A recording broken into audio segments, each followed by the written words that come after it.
Hey everyone, welcome back to the FloTrack podcast. I'm Kevin Selly, joined by Gordon Mack. Gordon, looks like you're working the phones there as we speak. Any new information that you'd like to share? No. I'm trying to bring up an image. Uh, Trying to find a cartoon image. Okay, well that's So I not going can. to work for a Yeah. mostly Okay. audio podcast. I thought you had information for us. I do, but you know the character, the Adventures of Tintin, Rin Tin Tin. Sure, sure. Look at so here's so see that guy's hair. If you're watching the video version, see the little Okay. hair flip, and then look at my hair flip. Oh, I see. We're like the Okay. same. Well, That's all I wanted to talk about. All right, podcast over. okay. Let's talk about what's coming up next. All right. Well, if you're watching flowtrack.org/flowtrack podcast, you saw that image. If you're listening on Apple Podcast, Spotify, or Stitcher, you did not see that, but you didn't miss much. Let me just tell you. Nope. Big news we wanted to open with from yesterday, the high school scene. NXN Gordon canceled the postseason meet that is held every year in Portland. One of the two national championship meets in Portland will not happen in 2020. What was your reaction? Reaction was, wow, it's pretty early. It is July. I guess when's the first regional? In November, right? Yeah. So they were Yep. thinking, hey, they didn't think they could hold something in November out in July. I know, like November, I mean, obviously there's no New York City Marathon that got canceled. That's in November. Um, you thought maybe NXN would maybe cancel the regionals and only do a finals, but we have to remember we think NXN as a national championship when really it is a advertisement, and they probably lose money on the finals. They make all their money on the entry fees for all the regional teams that come in and compete. You know, that's how they make their money, and they realize people aren't going to come to our regionals because of this pandemic.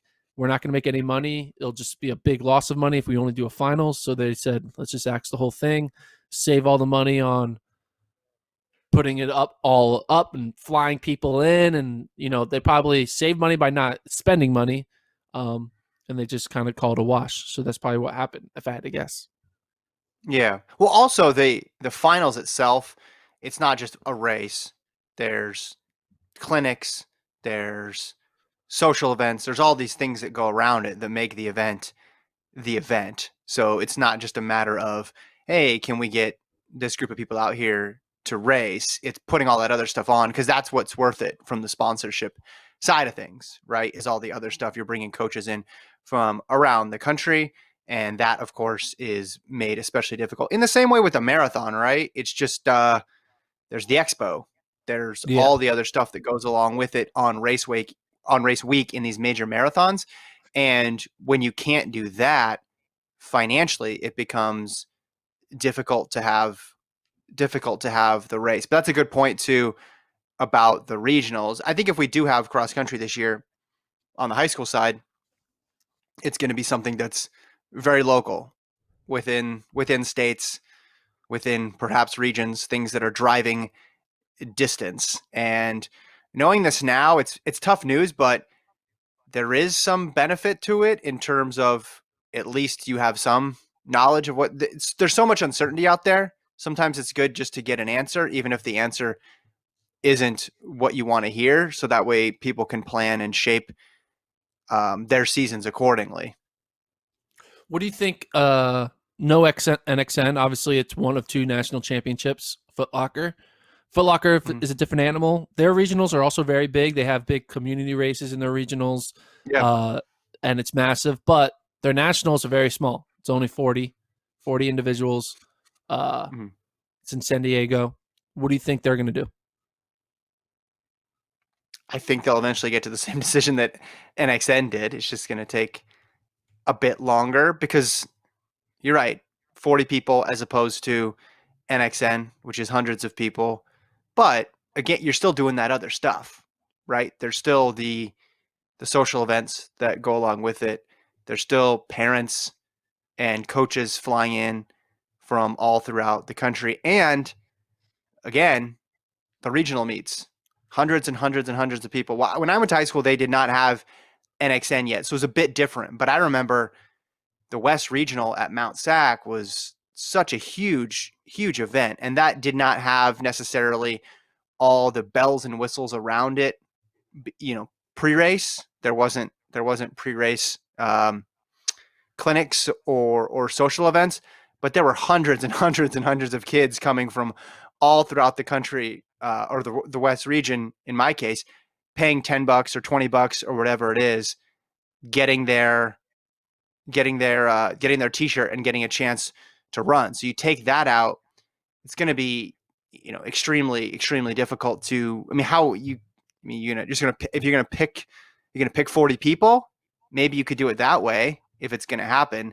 But having a regional meet is going to be extremely difficult for the same reasons it would be for an XN. Yeah, it's true. What do you think is going to be the effects? I mean, because even some of the state associations, right, are kind of like moving around their rules of how they're going to do high school athletics. I mean, Yeah. New York State, I think, announced that they're going to hold the fall sports season in the spring.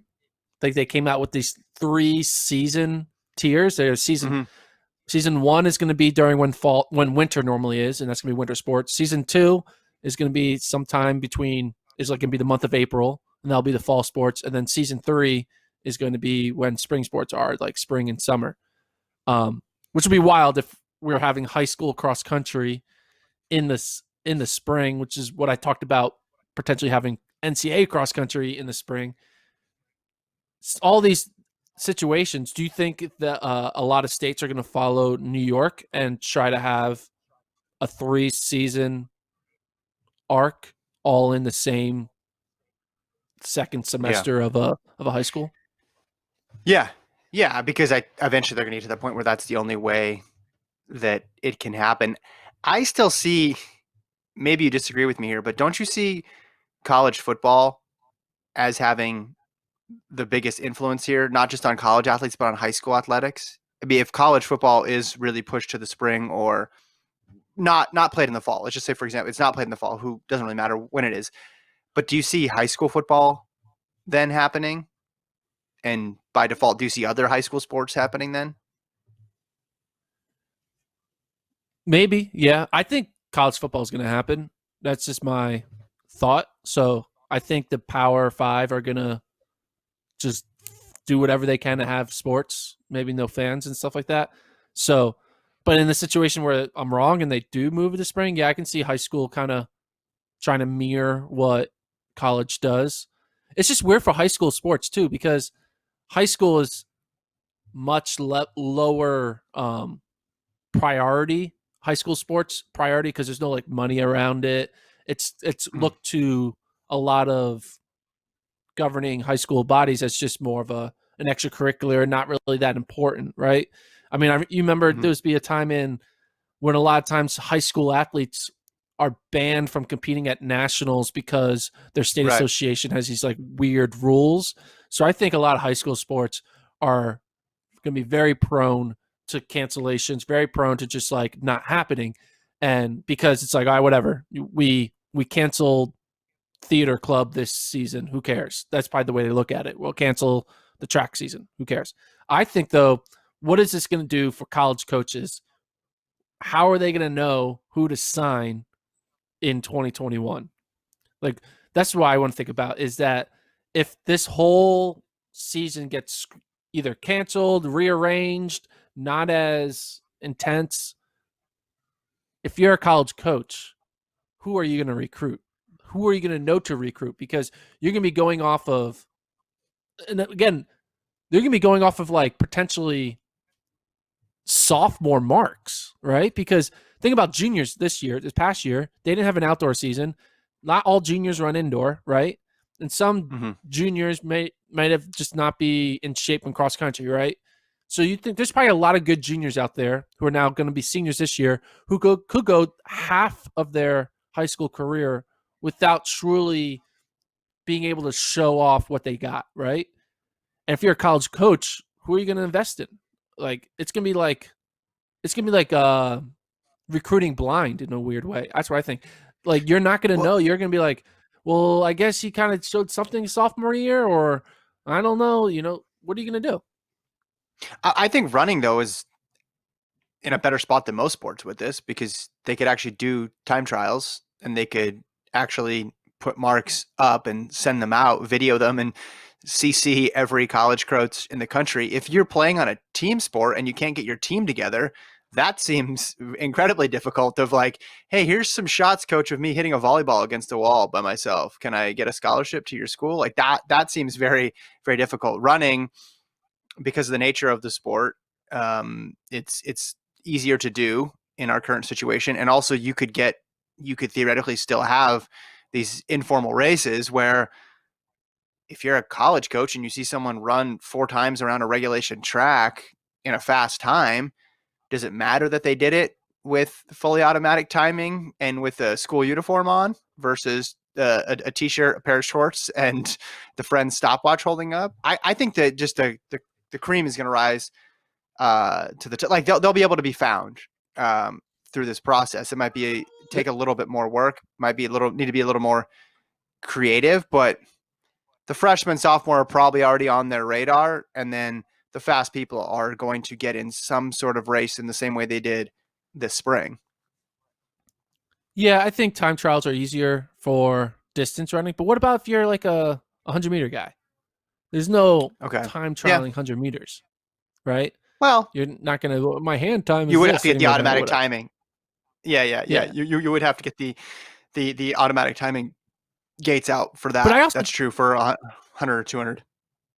I agree that these athletes can time trial themselves and like, hey, look, I ran a 4:24 mile time Mm-hmm. trial. Look at me, recruit me. But I also think though there's some stunt in development though of not having a season. If you're gonna go 2 years Oh, of of course. Yeah. only having like by yourself training and these random time trials, you're not gonna be able to have that like emotional arc and that just like season arc that a lot of times you need to just like train your body to get through of like how to peak for a big moment, peak for state championships. Um, it's just like I feel like a lot of the 2021 and 2022 college freshmen are going to be ill prepared Yeah. for college Well, because of not being able to prepare in high school. I think that these things are going to happen in sync. I think that if there's just like there was in the spring, if there's no college, there's no high school. And it would be really difficult to manage if they got out of sync with one another. If one of the divisions was running and then the other one wasn't, right? Like high school went on as is and there was no college, or college went on and there was no high school, then that would be very tricky. But if they're moving in unison, then that means they'll be working at least off similar constraints, I guess. You're right though, because in let's just say the entire let's just and I hope this doesn't happen, so I hope I'm not jinxing this, but let's just say the entire sports season is like this past spring. So some people run in random time trials, but there's no organized competition. So let's say 2020 cross country, 2020 indoor, 2021 outdoor, right? Let's just say that's all out, right? But then cross next fall is able to go off. You bring up a good point, because then, yes, number one, you'd have to get recruits in to run your season, to run your meet, right? Who hadn't run in 2 years. So you'd have to know who to recruit, and they haven't even been in any sort of race in a couple of years as well. But because it's in sync, I just think I think the college runners will be out of rhythm as well too at that point. So everybody will be struggling to find their footing at that point. Yeah, and it'll be a massive amount of athletes on a team too. Think about like if things Mm-hmm. keep on getting delayed, there's gonna be a lot more red shirts. We'll make a joke, Yeah. but everyone's gonna have a roster that's like BYU, right? With a bunch of Mm-hmm. 5th year, 6th year, 7th year seniors. Yeah. Well, okay, so that's an interesting thing, because in the heat of the moment after indoors was canceled, a lot of the coaches were saying extra eligibility, extra eligibility, extra eligibility. And they did give it for spring. Obviously, they didn't give it for winter sports, which was which was a bummer. But then some schools didn't actually offer that extra year. And then we had people transfer or people go pro in part because they didn't get that extra year. What's cross country going to be then in the fall if it does get scrapped, right? Because then you're just stacking redshirt years on top of redshirt years here. Is Yeah. anybody thinking about that at that point, or is this like a lower on the priority list problem? I mean, I'm sure it's going to be a thing to think about for. I mean, redshirting is really only an issue, right, with like teams that are trying to like win, right? Because like not everyone uses all 4 years, not everyone is healthy all four, and some people. There's a majority of people who have a fifth year, who have an extra year of eligibility that never even bother using it because they're just like, I'm done. I'm going to go into the real world now and just live my life. But for these top schools where every season matters, it is going to be complicated, especially when you have budget limitations, right? Because Yeah. think about this. Like you said, schools like Wisconsin, they decided not to honor an extra year of eligibility, right? Yeah. Is that true? Now imagine this. Yes. Yeah. Imagine Wisconsin football gets canceled. And then the Wisconsin AD is like, we're going to honor the canceled football players' eligibility. And then Of everyone in course. the spring is going to be like, wait a minute, you're going to honor their eligibility? That got canceled, but not ours?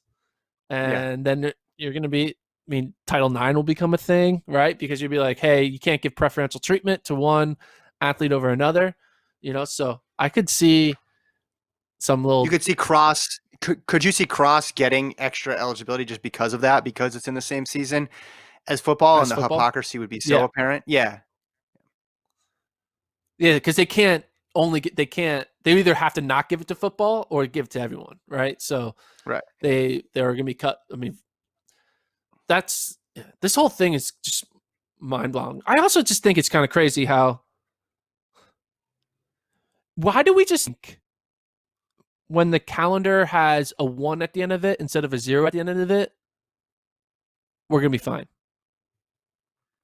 Like, why is everyone? Oh Don't yeah, take don't take indoor from me, or don't take outdoor from me, Gordon. Don't take outdoor like from me next year. all these were like, oh, we're making a smart decision. We're going to have sports in 2021. How is that a smart decision? That's just this. That's like the same thing as saying we're going to take the smart decision and have sports in December of 2020. Like you could forever push things back, right? If basically, are they saying that we're not going to have sports until there's a vaccine? Is that basically what they're implying? Because there's going to be no change in the environment today than there will be in the environment in 2021 if we're still in a vaccine-free, a vaccine-less society. Like that's the only change that's going to happen. Well, no, the NCAA. I don't know if you saw this. They put out a graph yesterday, which broke it down, and it said, and I'm going to use my hands here for those. So for those of you listening, you're not going to get the full effect of it. But it basically said it had the number of cases over time, and it had a point in somewhere in March or April, and it said this is where we are. This is the point in time when we started discussing the plan to come back with sports, not for the spring, but like how we would work out with fall, right? And then it had a line that continued and it went down, and it said, here's where we thought we would be in the fall. That's what they were using as the trajectory. This is where we thought we'd be in the fall. And it was a downward sloping line. It also had other countries in the world. It had Europe, Japan, I might have had South Korea in there, something like that. And it was obviously below that. And that line, that low line, went all the way down to next April, and it kept trending down and down and down and down and down and down. I think they did April because they wanted to do a whole calendar year. And then they said, here's where we are right now.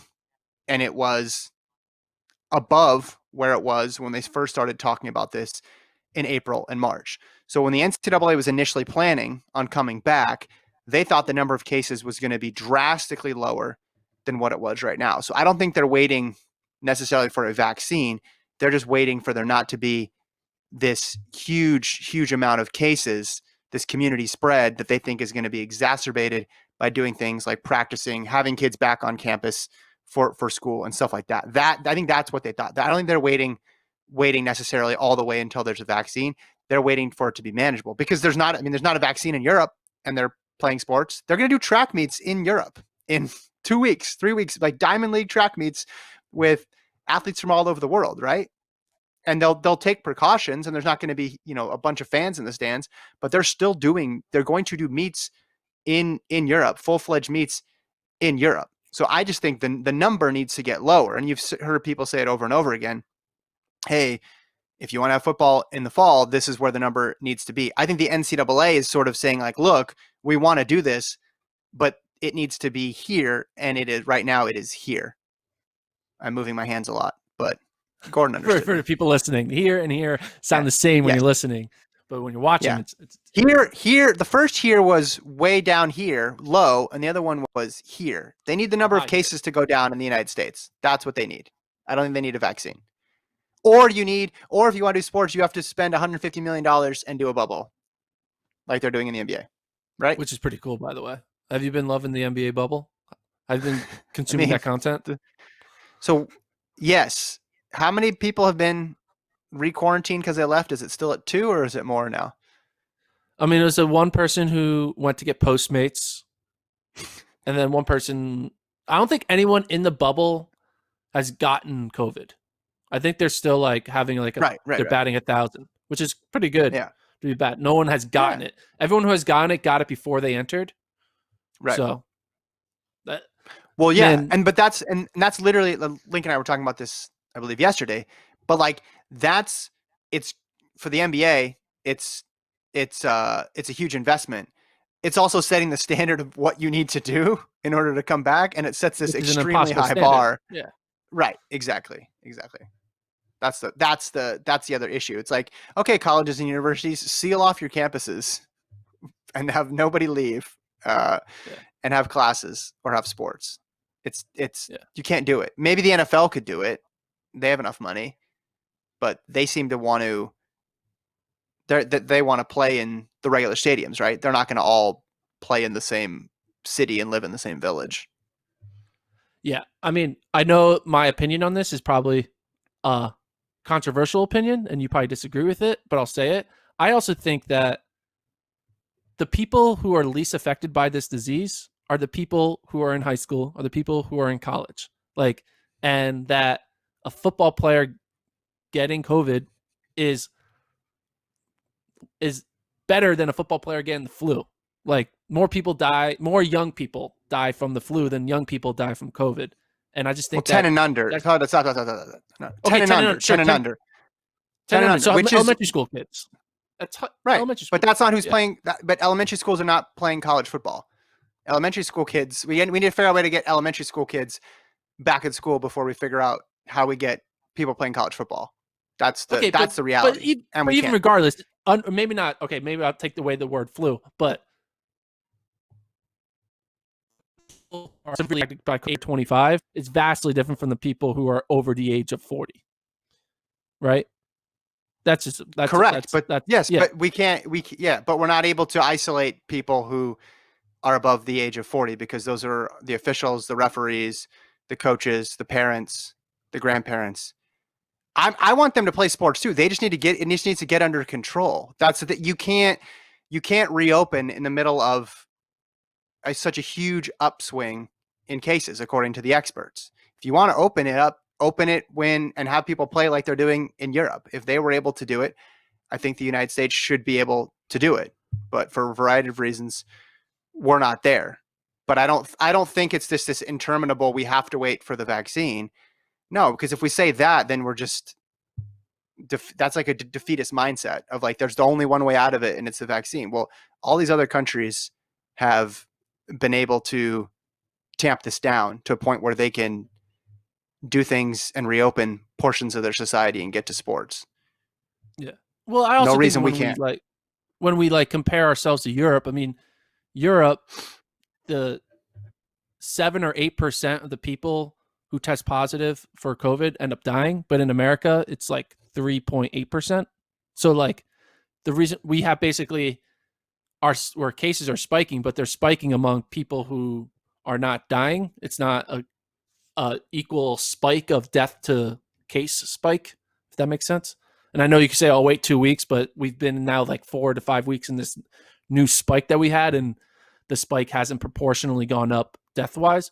So I don't know. It's just like I get that. Like I just think that we need to. There's just like a stigma to like, oh, you have COVID, you are going to die. I just don't think that is.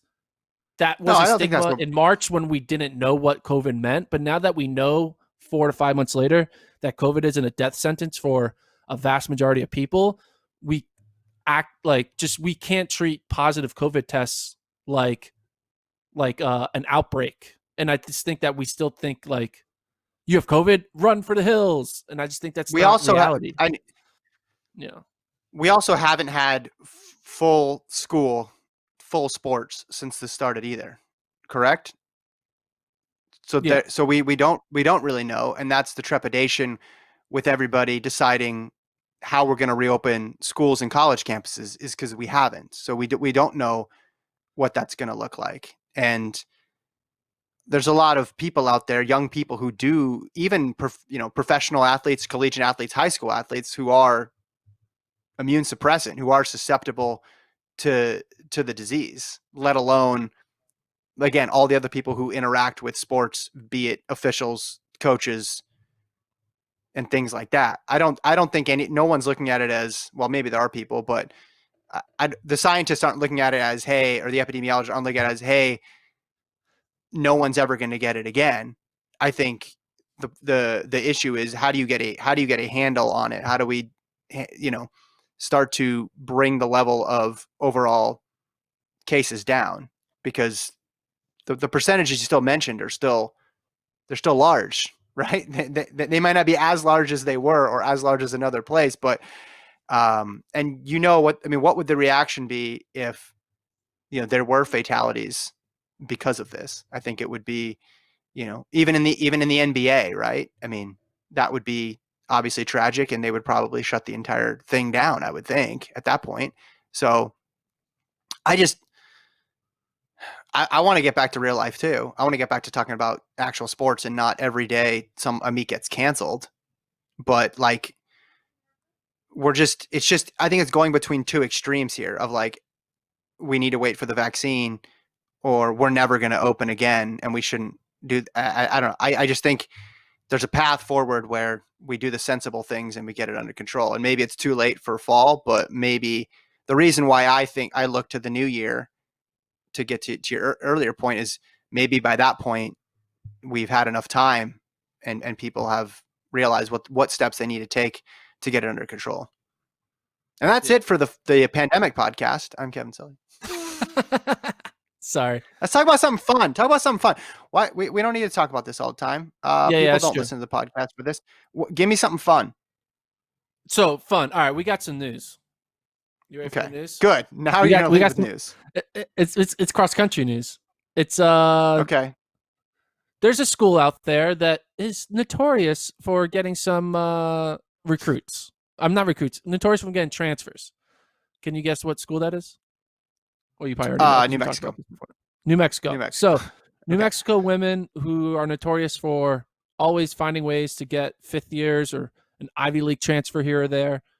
They have 1, 2, 3 transfers coming in that haven't been reported yet, but we're going to break it here. All right. They're bringing in. Okay. First of all, they're bringing in a girl named Samira Mebarutu, who is not in the NCAA. She is from, what's this country that Winnie Kaladi's from? Eritrea. She's from Eritrea, so we're gonna have 2 Eritreans on the same team. I think she's projected to probably be like their number 5 or number 6 woman, but she's good. So I don't really know much about her. She competed at World Junior Cross and finished like top 30.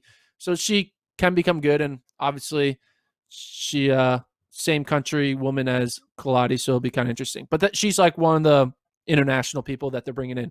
But they're bringing in Southern Methodist Hannah Miller, who is a 16:06 5K runner. Pretty good.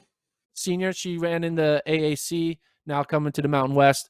I think she's going to be like a top 50, top 40 type person. And then they're also bringing in Anna Kostrellis, which is a senior from Xavier, who's also like a Oh, I remember her. 16:05 5K runner. Another one who could probably finish in the top 50, top 60. So basically, you look at New Mexico's roster. Obviously, we think of NC State as the favorites with all their young talent, but look at the veteranness presence of New Mexico. Obviously, they have The Wayne Kaladi. veteranness. They got senior and Wayne Kaladi, who's going to win, Yeah. right? Then they got senior Ava Cohen, who's probably going to be a top 25. And then they have a senior in Hannah Nuttall, who's another top 30 girl. Then they have redshirt freshman, Amelia Mozzie Downey, who's a sub 16 5K runner. She's probably going to be top 50. Then they have senior Hannah Miller, senior Anna Kostrellis, junior Samira Mabaruta, basically, and senior Sophie Eckel. So they're going to have probably 5 seniors in their top 7, which I think will help them. They could win. You're saying they could They win. could win. I could say they could win. Hypothetically, New Mexico could win a hypothetical NCAA cross country championships this year if it happens.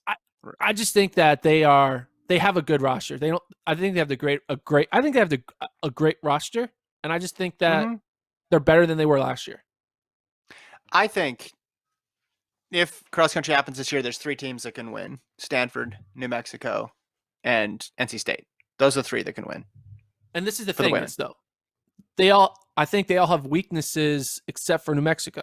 I think NC State's weakness is youth, right? So not all. It's hard to win cross country titles when you're young, right? Stanford's weakness is depth. They don't really have a strong interchangeable 4, 5, 6, 7. Where if they need their 4 or 5 to be perfect, I don't think their 7th runner could become their 5th runner just like that. Whereas in New Mexico, they'll find somebody. It's Stanford. They'll find somebody. Okay. So I'm excited for this hypothetical season.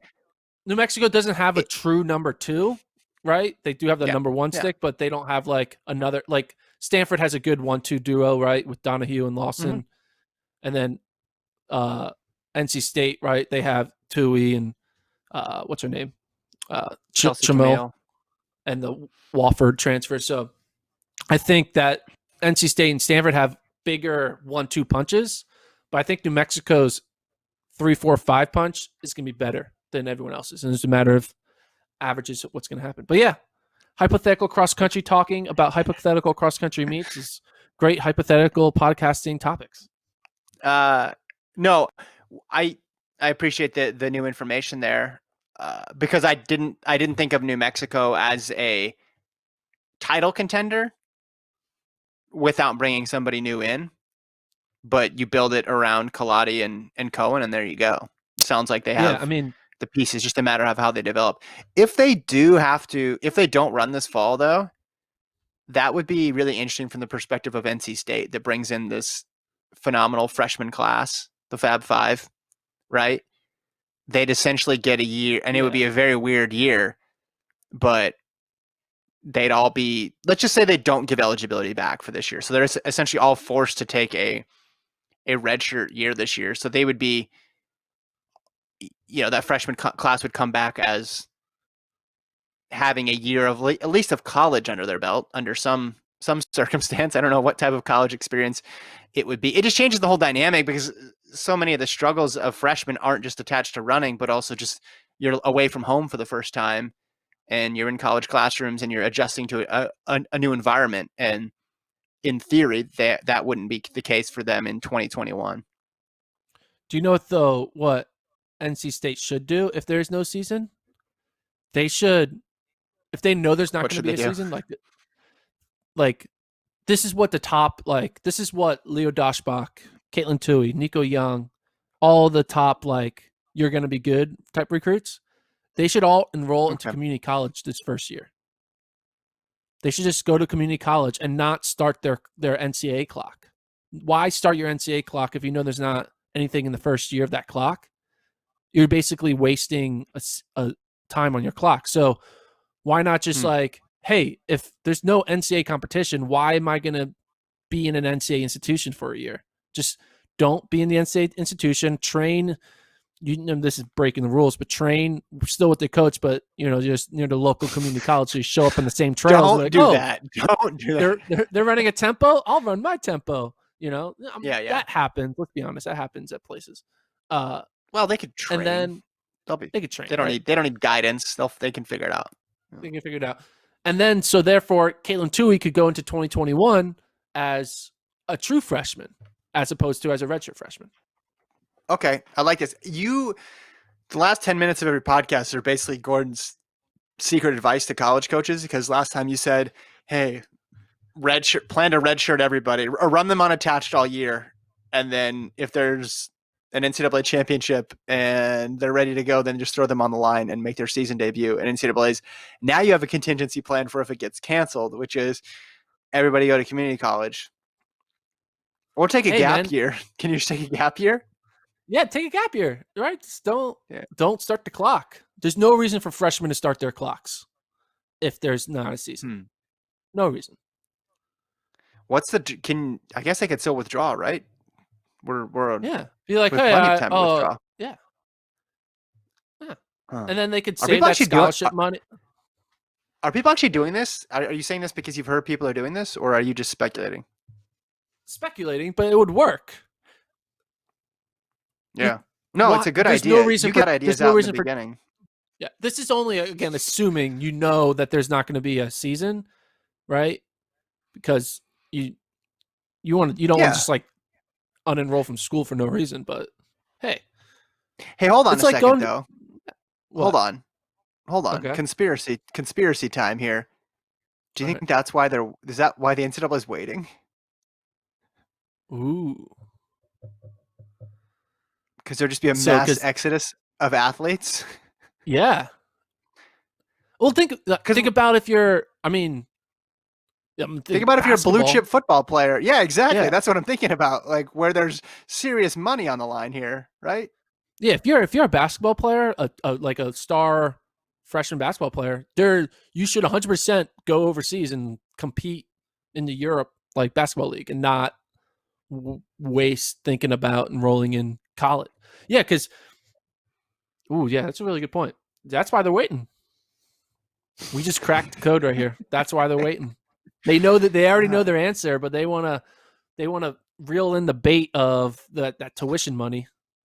Yeah. Before they go off. Too bad everybody stopped listening during COVID talk, but we finally got to some hard answers here about what the well, I know that's the case. People were talking about that with in the spring, right? They're trying to figure out season ticket situations, or they're trying to figure out with major marathons, like how are they going to do the reimbursement process, and what's the next year's race going to look like.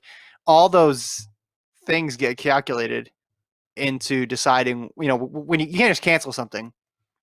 But I don't know, that just because that seems like the obvious workaround. And star football players, star basketball players, they may not even use all their eligibility, so it may not even be. It's a bit of a moot point. But for runners, it's very important to have that extra year. It could be a huge difference maker. We might have stumbled on something here, Gordon. Yeah. Have you started texting coaches yet? How many people are enrolled in NXN? Well, I want to end this pod episode on a glorious Friday with some more reaction to my player ratings that I created. Oh yeah. Okay, yeah, sure. Yeah, so here's some guys.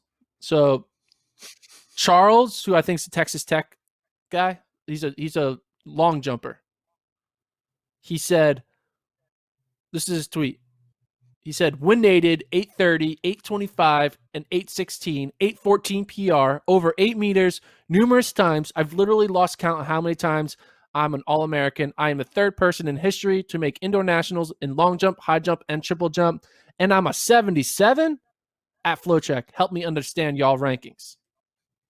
And then Andrew Hudson, fellow Texas Tech. Hold on. I think he brings up a good point. He only have him as 77? Yeah.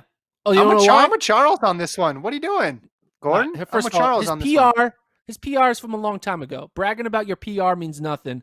It's all about what have you done for me lately, and lately he hasn't done much. So I don't think you've explained. I don't think you've explained this well. That it only. I know because it says 20, like it's track and field 2020. track field I don't think people. 2021.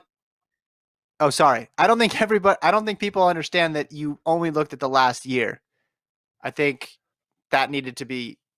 Well, you made it clear, probably, but people know for next year. No one is complaining that Brett Favre doesn't have a 99 in Madden.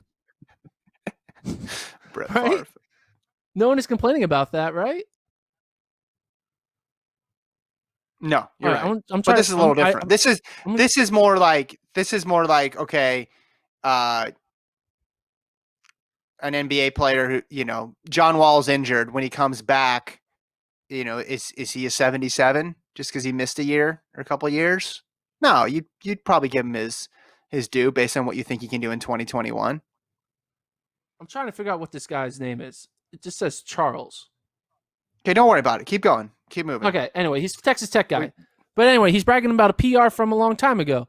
I only looked at PRs from 2019 and 2020. And also he's bragging about his wind-aided PRs. I'm sorry, but wind-aided don't mean shit. And then he also 830 though. 830 is 830. No, it's not. I could jump 830 with a turbine behind me, throw me into No. I mean, I couldn't, but I'm just saying. You couldn't jump 430. Okay. I can't. If you're gonna look at people's ratings, you can't look at wind-aided marks. I'm sorry, you just can't. You got to have an even playing field. Why would I give someone credit for an 830 when someone is jumping 825 when legal? Like, you got to give the person jumping 825 when legal more credit. Got to get the conversion table out. All right, I'm with Charles on this one, but keep it moving. No, he's not. And then he's bragging about NCAA marks. I mean, come on. This isn't the NCAA. This is the next level. This is USA. So, like, bragging about what you do against a bunch of 19 and 20-year-olds doesn't mean, pardon my French, shit. All right. So then also, people complaining about Grant Holloway being a 98. Can you imagine if a bunch of people complained about a football player being ranked 98 over 99? It's like super petty. There's not one NFL player who would complain about a 98 rating. But of course, I like it. I'm sure there is. What do you mean? There's got to be somebody. There's got to be. No. They want perfection. I like it. I like it. Is Grant Holloway himself complaining, or is it just Grant Holloway fans? No, I mean, it's Grant Holloway fans. Grant Holloway's got me like, I need to see this full list.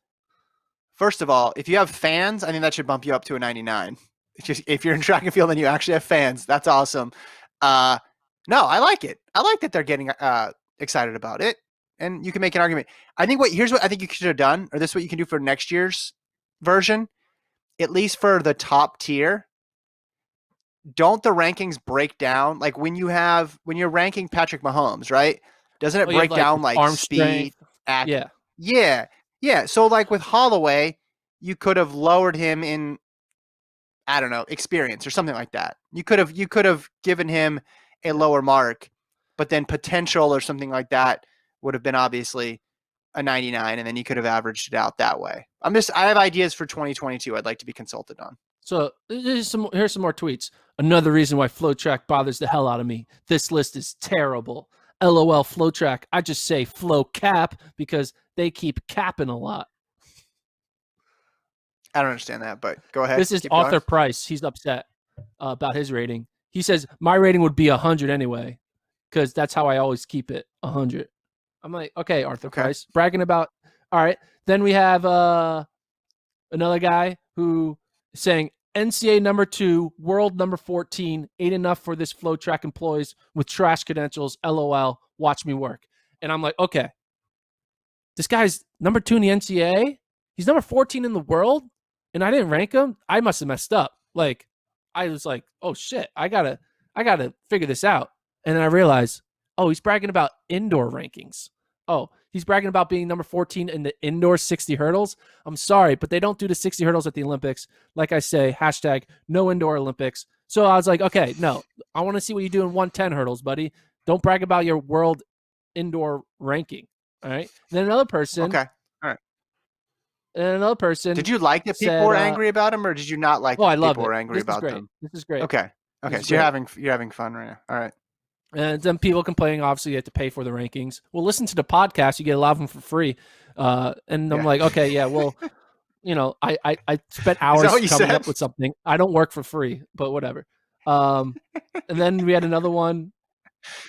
There's another one. This is Gordon Oh, Uncut where here. is it? Oh, Garrett Scantling.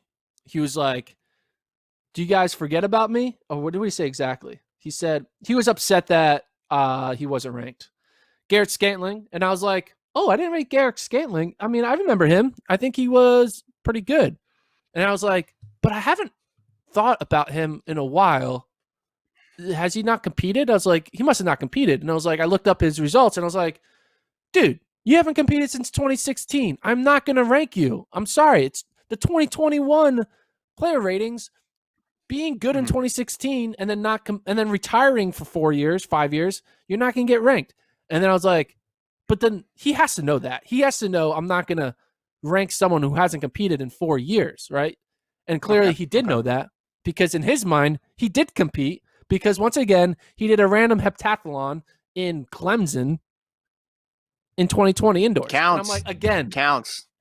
Your indoor marks of non-outdoor events don't mean anything.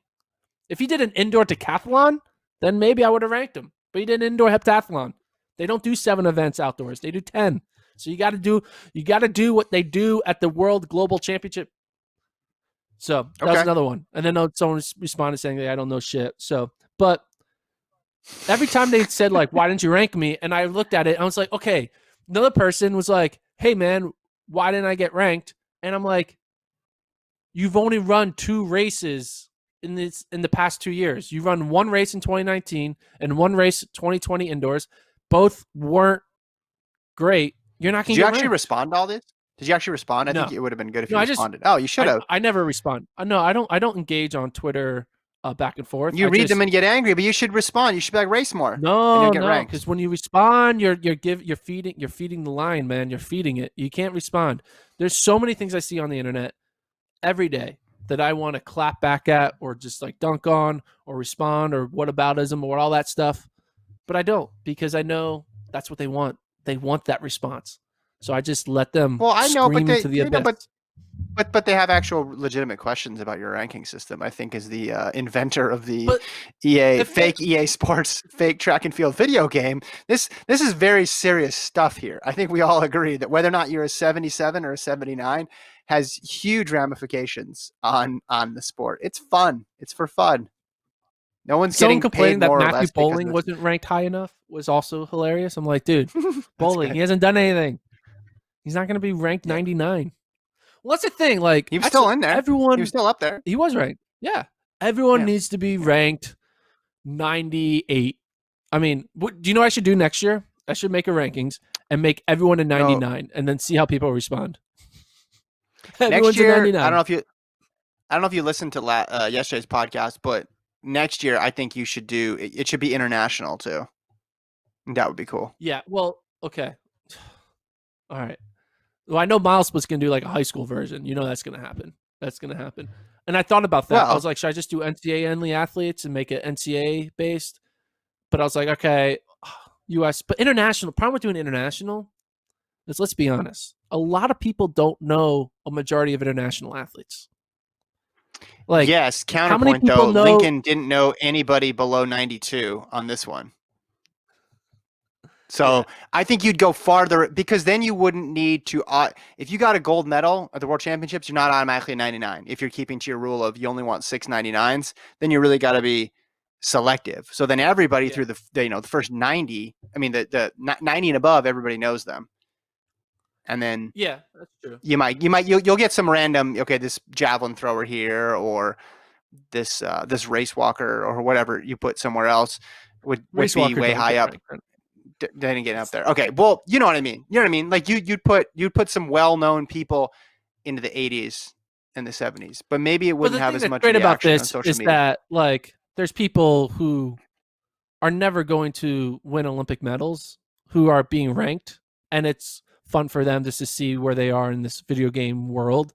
Whereas like I don't think a Japanese athlete who never even heard of FloTrack is going to be like, oh, you ranked me 89. I think there's going to be like, it's going to be like a waste of giving credit in a way. Does that make sense?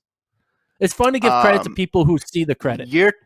You're talking as if someone who never saw the media attention around Abdul Hakim Sonny Brown last year or the year before. That was he was the most popular athlete at NCAA's. Our colleague Lincoln Shrike did 2 interviews with Japanese television about him. I think that they would have a whole story if he was 95 on your rankings. There would be features, and they would probably interview you. So it'd be a good chance for you to expand your brand to Japan. So I don't know. Might be shorting yourself a little bit. All right, we'll leave it there. We've gone over. FloTrackPodcast@gmail.com. I'm Kevin. He's Gordon. Thanks to Alon for producing. We'll talk to you guys next week.